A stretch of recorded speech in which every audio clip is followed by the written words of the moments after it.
याद शहर के एक मशहूर शायर थे, अकबर लाहौरवी। दूर दूर तक उनका कलाम पढ़ा जाता था। याद शहर में घंटाघर के पास उनके वालिद की हवेली थी। अब आप पूछेंगे कि अकबर लाहौरवी क्यों? असल में अकबर मियाँ अपनी 45 साल की जिंदगी में कभी लाहौर गए ही नहीं थे, लेकिन ख्वाबों में लाहौर में हर दूसरे तीसरे दिन टहलने चले जाते थे। लाहौर उनकी रगों में बसा था। और क्यों नहीं, उनके वालिद रफ़ीक लाहौरी पार्टीशन के पहले लाहौर के बहुत बड़े राइटर जो थे। एक बार पार्टीशन के बाद हिंदुस्तान के आए अपने बेटे के साथ लाहौर वापस देखने जाने के लिए तरस गए। एक दिन दमे ने उनकी जान ले ली, लेकिन लाहौर अब उनके बेटे की जान ही नहीं, उनके नाम का आधा हिस्सा बन गया था।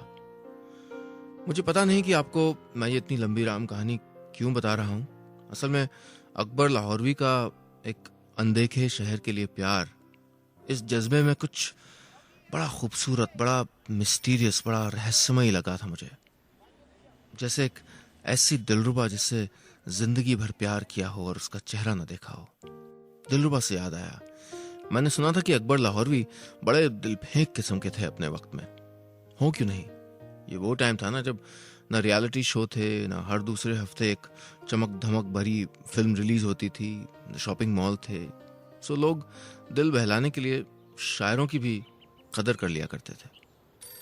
काले बड़े से गोल डायल वाले फोन की घंटी उनके घर में घनघनाना बंद ही नहीं करती थी।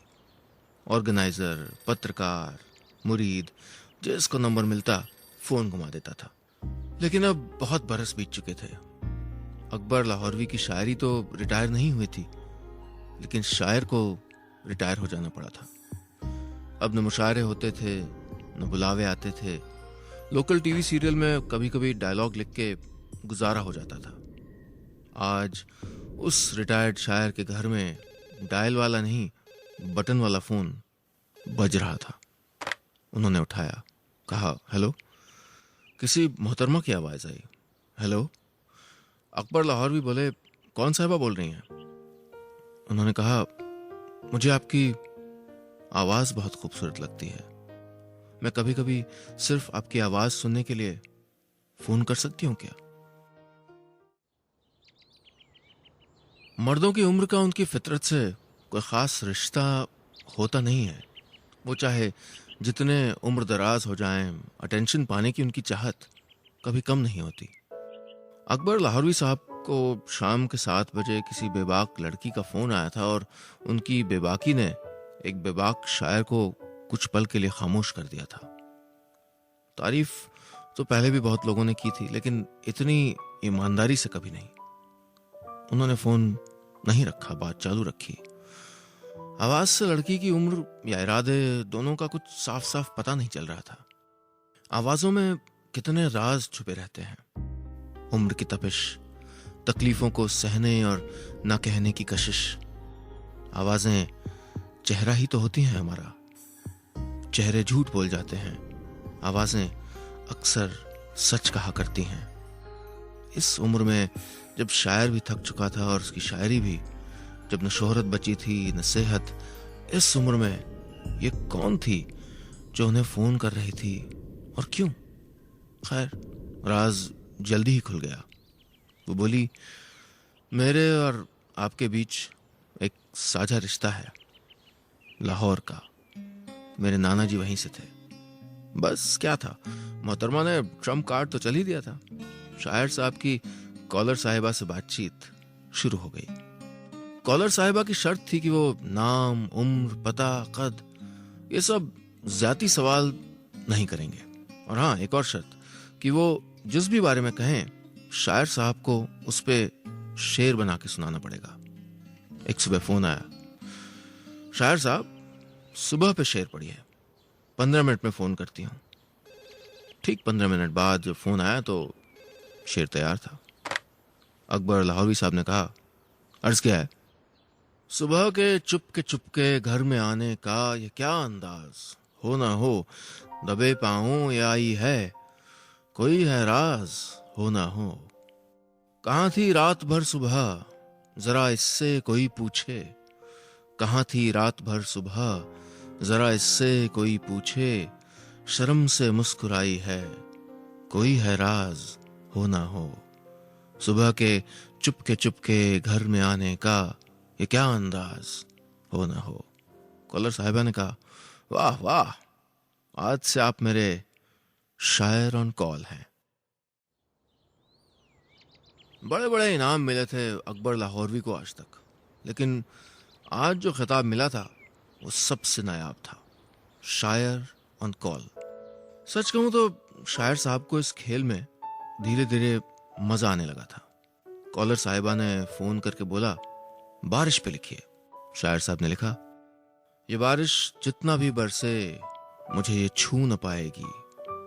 ये बारिश जितना भी बरसे मुझे ये छू न पाएगी। ये लम्हे तेरे मेरे रूह को मेरी भिगोते हैं। कॉलर साहिबा ने कहा, आज आप इतने खामोश क्यों हैं? अच्छा, खामोशी पे लिखिए। शायर साहब बड़ी देर खामोश रहे, फिर लिखा, कतरा कतरा लफ्ज गिराओ इस खामोश समंदर में। कतरा कतरा लफ्ज गिराओ इस खामोश समंदर में। कुछ तो बोलो, दीवारें भी ऊब गईं मेरे घर में। वो हंस पड़ी, कहती, सचमुच आप जैसा शायर नहीं देखा। अच्छा, बड़े संजीदा संजीदा शेर लिखते हैं आप। चलिए आज एक कब्र पे शेर लिखिए, लेकिन शर्त यह है कि संजीदा ना हो। मैं एक पीसीओ से बोल रही हूँ, 10 मिनट में फोन दोबारा करूंगी। शायर साहब ने फिर भाई सोच की टोपी पहनी और तब तक फोन आ गया। बोले, आपने चूंकि पहली बार इतने प्यार से पूछा है तो मैंने शेर नहीं पूरी नज्म लिख डाली है, मुलाजा फरमाइएगा। वो आए मेरी कब्र पे हम उठ खड़े हुए। बोले, रहन दो, अच्छे लगो हो पड़े हुए। वो आए मेरी कब्र पे, जेबों में हाथ डाला और फटा फुटा 10 रुपए का नोट एक निकाला। मैंने कहा, ठहरिए, ये कैसी मातमी है, थोड़ा ख्याल करिए, चिल्लर की कुछ कमी है। अरे उस दिन तो 2 मिनट तक मोहतरमा की हंसी बंद ही नहीं हुई। दिन गुजरने लगे। हर दूसरे तीसरे दिन कॉलर साहिबा के फोन आने लगे। एक दिन शायर साहब ने पूछा, अपने बारे में कुछ तो बता दीजिए, आपका नाम, आपकी उम्र, रहती कहाँ है, क्या तस्वीर बनाऊं मैं आपकी दिल में। कॉलर साहिबा बोली, मेरा आपका रिश्ता सिर्फ आवाज का है, इसका कोई और नाम नहीं है। मेरी उम्र क्या है, मैं आपकी क्या लगती हूं, मैं कहाँ रहती हूं, मैं दिखने में कैसी हूं, ये सब बेमानी है। आवाज के अलावा हमारे बीच कोई सिलसिला नहीं है। हम दो इंसान हैं जो एक दूसरे से बात करते हैं, बस। कल जाने ये रिश्ता रहे ना रहे। ऐसा लग रहा था कि शायर ऑन कॉल की नौकरी अपने साथ शायर साहब का भूला भटका भाग्य भी ले आई थी। अकबर लाहौरवी साहब, जिनका काला गोल्ड डायलर वाला फोन शायद 15 बरस से किसी अच्छे असाइनमेंट की बात करने के लिए बजा ही नहीं था, वही भूले हुए भुलाए हुए अकबर लाहौरवी साहब अब कई लोगों को याद आने लगे थे। उनका फोन सिर्फ कॉलर साहिबा के कॉल पे नहीं उठता था। अचानक जो थिएटर प्रोड्यूसर बरसों से अकबर साहब को भुलाए बैठे थे, उनमें से एक दो के फोन आने लग गए थे। कोई फेस्टिवल आने वाला था क्या, कोई प्ले था उनके पास। रेडियो स्टेशन से फोन आया कि भाई शायरी का शो करेंगे क्या, संडे देर रात को। टीवी प्रोड्यूसर ने कहा, डायलॉग्स के अलावा स्क्रिप्ट लिख सकते हैं आप क्या। अकबर लाहौरवी साहब ने इनमें से कई असाइनमेंट लेने शुरू कर दिए। जिस घर में कभी शायर साहब अगले महीने के पहले हफ्ते का इंतजार करते रहते थे कि उनका चेक आए और पंसारी का उधार चुकाएं, उसी घर में अब वो बड़े मसरूफ रहने लगे। दिन रात टाइपराइटर की आवाज बड़े बड़े कमरों वाले पुश्तैनी घर में गूंजती रहती, जैसे एक सूने से घर में अचानक लफ्जों का खानदान आ गया हो। सुबह शाम शब्द खेलते रहते इन कमरों में। कभी टाइपराइटर के सफेद फुलस्केप पेपर पे रोलर के ऊपर लेटे रहते, कभी अकबर लाहौरवी साहब के लबों से छलांग मारते रहते, कभी ड्राइंग रूम में सुनाई पड़ते, कभी बरामदे में। क्या हो सकता है इससे खूबसूरत शगुन, शायर के घर में लफ्ज फिर से जिंदा हो जाएं। कॉलर साहिबा का कॉल आना अभी बंद नहीं हुआ था। शुरू शुरू में वो हर रात कॉलर साहिबा को दिन में जो भी हुआ बताते थे, फिर धीरे धीरे मसरूफियत बढ़ने लगी। कॉलर साहिबा का फोन आता तो शायर साहब को थोड़ा सा खटकता, कि यार मैं आधे आधे घंटे फोन पे बात करके क्यों वक्त जाया कर रहा हूँ। कभी कभी लिखते लिखते इतना थक जाते शायर साहब कि कॉलर साहिबा का फोन सुनते सुनते सोफे पे बैठे बैठे सो जाते। थोड़ा थोड़ा खींचने लगे थे अकबर भाई। काम के बढ़ते दबाव के कारण अब जो फोन कॉल शायर की कभी तन्हाई भरते थे, वही फोन कॉल अब शोर सा लगने लगे थे। एक दिन जब उनका फोन आया और अकबर साहब डेडलाइन पे थे, तो वो अचानक चिल्ला पड़े, क्या आपके पास कोई और काम नहीं है? प्लीज मुझे वक्त बेवक्त फोन मत किया करिए। और फोन पटक दिया। जैसे शादी के घर से अचानक मेहमान चले जाते हैं, जैसे बत्ती चले जाने पे अचानक टीवी सीरियल की हंसी कहीं गुम हो जाती है, ऐसे कॉलर साहिबा के फोन कॉल्स की घंटी खामोश हो गई। उस एक पल में जब शायर अकबर लाहौरवी साहब ने उन्हें झिड़क दिया था, उस एक पल में न जाने क्या चटक गया था कि उस मिस्टीरियस रहस्यमयी लड़की के फोन आने एकदम बंद हो गए। 2 दिन बीत गए। 2 दिन में अब तक 5 शायद 8 फोन आ चुके होते थे। फिर 4 दिन बीत गए, फिर 10। 1-2 दिन तो शायर साहब ने आराम की सांस ली। 2-4 दिन ये समझ के टाल गए कि औरतों की नाराजगी यूं ही होती होगी। अकबर लाहौरवी फोन करना चाहते थे, लेकिन आवाज के रिश्ते की एक शर्त यह भी थी कि कॉलर साहिबा ने अपना फोन नंबर आज तक अकबर साहब को बताया नहीं था। वो फोन करते भी तो कहां करते। काम की मसरूफियत में वही कॉलर साहिबा का फोन कॉल, जिसकी घंटी कुछ दिनों पहले तक उनको शोर लगने लगी थी, उस फोन कॉल की खामोशी अब उन्हें खलने लगी थी। उस आवाज को वो बेतहाशा याद करने लगे थे, जो उनसे तमाम सवाल पूछती थी, अपना हाल बताती थी, जो आवाज अपने शायर ऑन कॉल से शेर लिखने को कहती थी। एक दिन उनके घर पे कई लोगों की महफिल जमी। एक टीवी प्रोड्यूसर ने चाय पीते पीते पूछा, यार ये तो बताओ अकबर कि उस लेडी से तुम्हारा कैसे तारुफ है? 2 लोग और बीच में कूद पड़े, हाँ यार सही में वो लेडी कौन है? बॉस तो लग रहा था कि कंपनी की नहीं उसकी नौकरी कर रहे हैं। एक फोन आया उसका, बॉस ने कहा, भाई मैं इन्हें कब से जानता हूं, अकबर का काम हो जाना चाहिए। शायर बोले, अरे भाई कौन लेडी? रेडियो स्टेशन वाले जनाब बोले, अरे वही जिससे तुम्हारे साथ नया शो करने का आइडिया डिस्कस हुआ था। बॉस को फोन किया था, बोली काबिलियत में अकबर साहब को कोई नहीं पकड़ सकता, बस उनका जरा वक्त मुश्किल चल रहा है। शो का नाम तक बता गई थी, शायर ऑन कॉल। 2 घंटे बीत गए। अकबर लाहौरवी साहब वहीं बैठे रहे, बेतरतीब कागजों के बीच, मसरूफियत और अफसोस से भरे मकान में। तभी फोन बजा। कोई आदमी था। बोला, अकबर साहब एक खत है मेरे पास आपके लिए। मैडम बोली थी शायर ऑन कॉल कह देना, समझ जाएंगे अपने आप। शायर ऑन कॉल अब उस एक फोन कॉल को तरस रहा था जिसने उसकी अंधेरी गमजदा बेमानी जिंदगी में रोशनी भर दी थी। क्या जाने कौन थी वो लड़की, वो औरत, क्या जाने क्या उम्र थी उसकी, क्या जाने क्या चाहती थी वो, क्यों फोन कॉल करती थी वो।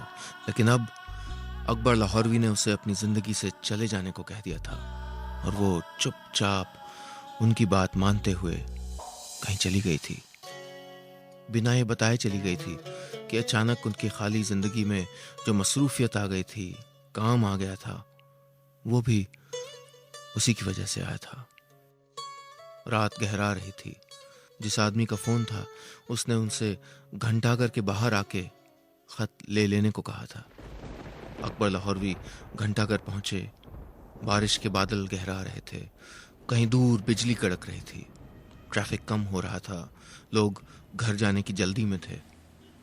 अकबर को पता भी नहीं था वो किसे ढूंढ रहे हैं। ट्रैफिक के पार से उन्हें देख के एक आदमी चलता हुआ आया। बोला, सर मैंने ही फोन किया था, मैडम ने ये दिया है। एक खत था। हल्की हल्की बारिश बरसने लगी थी। उन्होंने लिफाफे से निकाल के खत को खोला। डॉट पेन से लिखी एक पन्ने की चिट्ठी थी। हल्के नीले रंग का लेटर पैड, उस पे लोगो बना था, महात्मा गांधी कैंसर हॉस्पिटल। हाथ से लिखा था, मेरे प्यारे शायर ऑन कॉल, जब तक ये खत तुम्हें मिलेगा मैं पकड़ में नहीं आऊंगी। पिछले 1 साल से इस हॉस्पिटल में लाहौर से आए नाना जी की कमाई को खर्च करके जिंदगी और मौत के बीच झूल रही थी। मेरे शौहर कलेक्टर थे, लेकिन सारी ताकत, रुतबा मुझे कोई नहीं बचा पाया।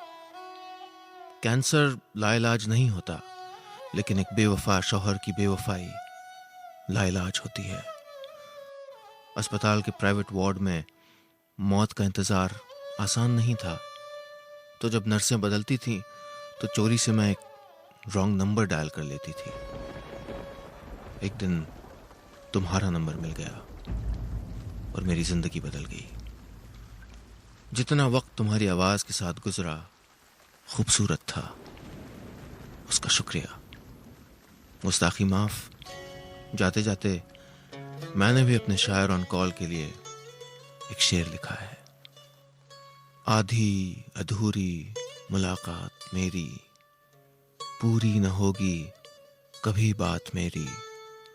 आधा सफर चल के आई हूं, लम्हे हथेली पे लाई हूं। ये आखिरी तुमको सौगात मेरी, आधी अधूरी मुलाकात मेरी। बस इतनी सी थी आज की कहानी।